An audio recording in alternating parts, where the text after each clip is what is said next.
Dear student, मैं मंजू शाक्या आपका अपने यूट्यूब चैनल साहित्य ग्राम पर एक बार फिर से स्वागत करती हूँ। अभी तक हमने पिछले वीडियो में क्लास 10th का क्षितिज बुक का काव्य खंड का सेकेंड चैप्टर राम लक्ष्मण परशुराम संवाद से संबंधित 3 पद पढ़े।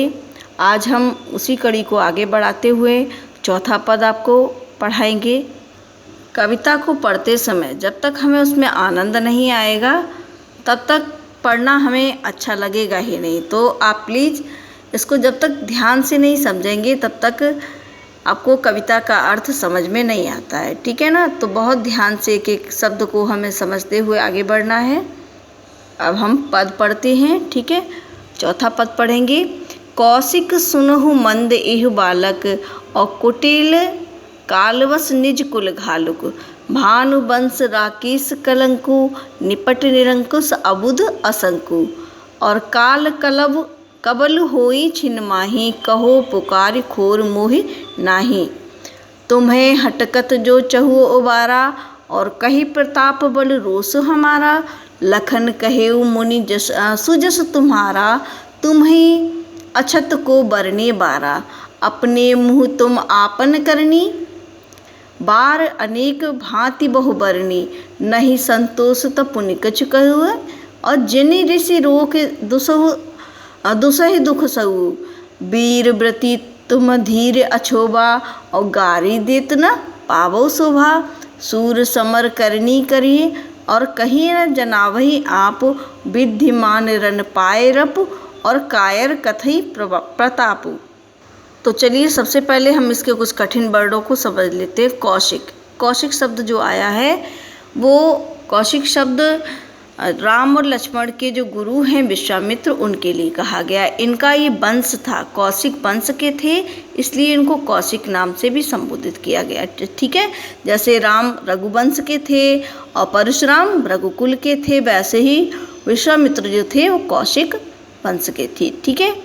तो यहाँ पर कुटिल कालवश निज कुल घालुक है ना। कुटिल मीन्स दुष्ट और भानुवंश होता है सूर्य के समान वंश वाले। राकेश मीन्स चंद्रमा होता है और निरंकुश का मतलब होता है इस पर कोई भी अंकुश नहीं हो, ठीक है।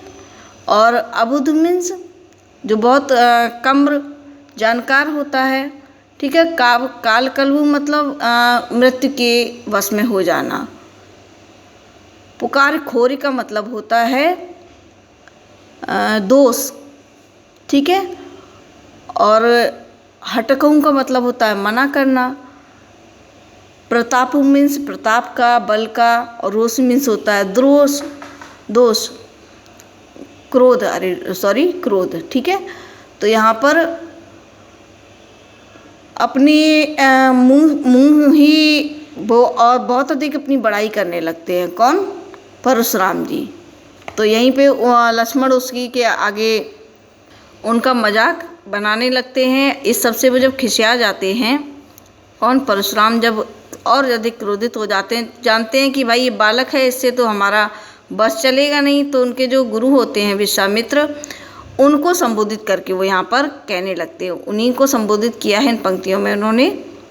तो यहाँ जो परशुराम होते हैं विश्वामित्र से गंभीर वाणी में कहने लगते हैं कि कौशिक सुनो मंद यही बालक। ये जो बालक है लक्ष्मण, ये बड़ा ही कैसा है? कुटिल कालवश निज कुल घालक, ये बड़ा ही दुष्ट बुद्धि का है और अपने कुल का कैसा है? नाश करने वाला है, ठीक है। कुल घालक है। ये किस प्रकार का है? ये काल के बस में होकर के अपने कुल का घातक बन रहा है, ठीक है।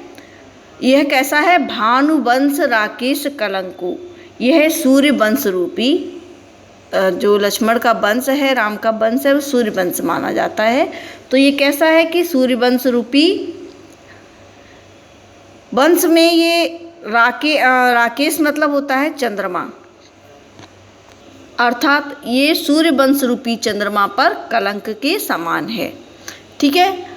और निपट निरंकुश अबोध असंकु, यह बहुत ही कैसा है? उद्दंड है, निरंकुश है, इस पर किसी का भी अंकुश नहीं है, मूर्ख है ना, और निडर है, इसको किसी की भी परवाह नहीं है, ठीक है। काल कलव होवई छन माही, यह अभी पल भर में ही काल का ग्रास हो जाएगा, अर्थात मृत्यु को प्राप्त हो जाएगा। वो किससे कह रहे हैं? क्रोध में विश्वामित्र जी से परशुराम कह रहे हैं लक्ष्मण के विषय में कि अभी एक क्षण नहीं इसको लगेगा और ये मेरे फरसे के द्वारा काल के गाल में समा जाएगा। ठीक है, यहाँ काल का मतलब है मृत्यु।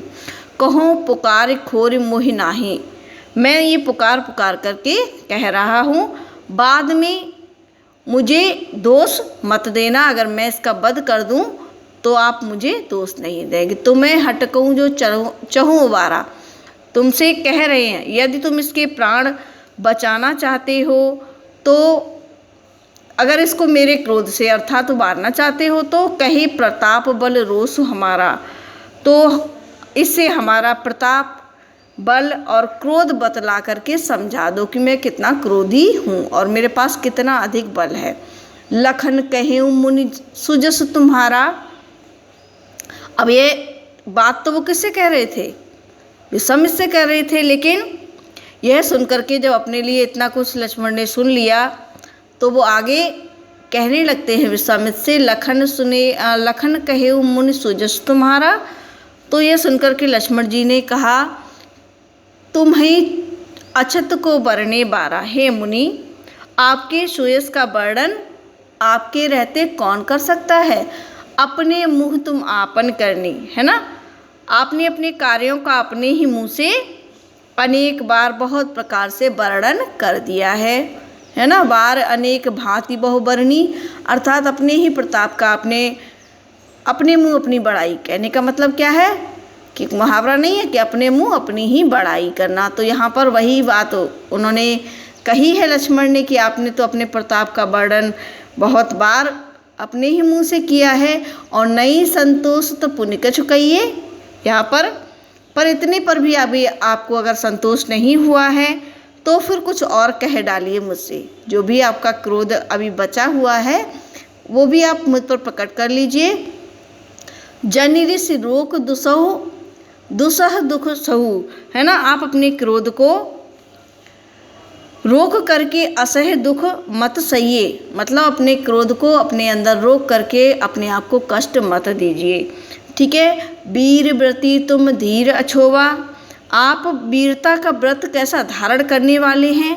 ठीक है। और धैर्यमान शांत चित्त वाले हैं, है ना। और जनीरे सिरोक कहाँ पे थे? गारी देत न पावो शोभा, है ना।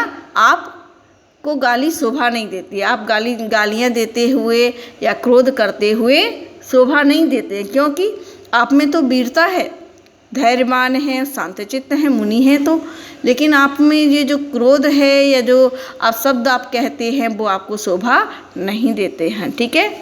अब वो क्या बताते हैं लास्ट वाली पंक्तियों में कि वीर व्यक्ति जो होता है ना, वो अपना प्रताप, अपना बल, अपना यश कहाँ पर प्रदर्शित करता है और कायर क्या करता है, कायर कैसे बताता है, वो यहाँ पर इन पंक्तियों में बताते हैं। समर करनी करही कहीं न जनावही आप, और विद्यमान रन पाए रिपु कायर कथई प्रताप। तो वे यह लक्ष्मण यहाँ पर क्या कहते हैं कि सूरवीर जो योद्धा होते हैं सच में, वो अपनी युद्ध में वीरता के कार्य करके अपनी वीरता का क्या देते हैं, परिचय देते हैं। ठीक है।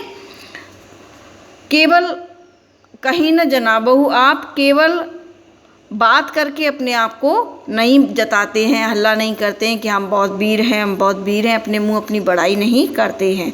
ठीक है। और शत्रु और जो कायर व्यक्ति होता है क्या करता है, वो शत्रु को युद्ध में उपस्थित पा करके, विद्यमान रन पाए रिपु, विद्यमान मिसल उपस्थित पा करके, शत्रु को युद्ध में उपस्थित पा करके कायर जो व्यक्ति होता है अपने ही प्रताप की डींगे मारने लगता है कि मैं इतना बड़ा प्रतापी हूँ, अपने ही आप को बखान करने लगता है शत्रु के सामने। तो कायर व्यक्ति क्या करता है, अपना बखान करने लगता है। और जो वास्तव में वीर व्यक्ति होता है वो युद्ध भूमि में युद्ध करता है और अपनी वीरता को प्रदर्शित करके अपना प्रमाण देता है। तो इस प्रकार से हमने फोर्थ पद को भी समझ लिया, है ना। आप अच्छे से इसको बार बार सुनिएगा, समझिएगा, जहाँ भी दिक्कत आए फिर से दोबारा समझने की कोशिश कीजिए, और कोई भी प्रॉब्लम आती है तो कमेंट के माध्यम से मुझे बताइए। चैनल को लाइक और सब्सक्राइब कीजिए। अगले वीडियो में फिर मिलते हैं, 5th पद को उसमें पढ़ेंगे। धन्यवाद।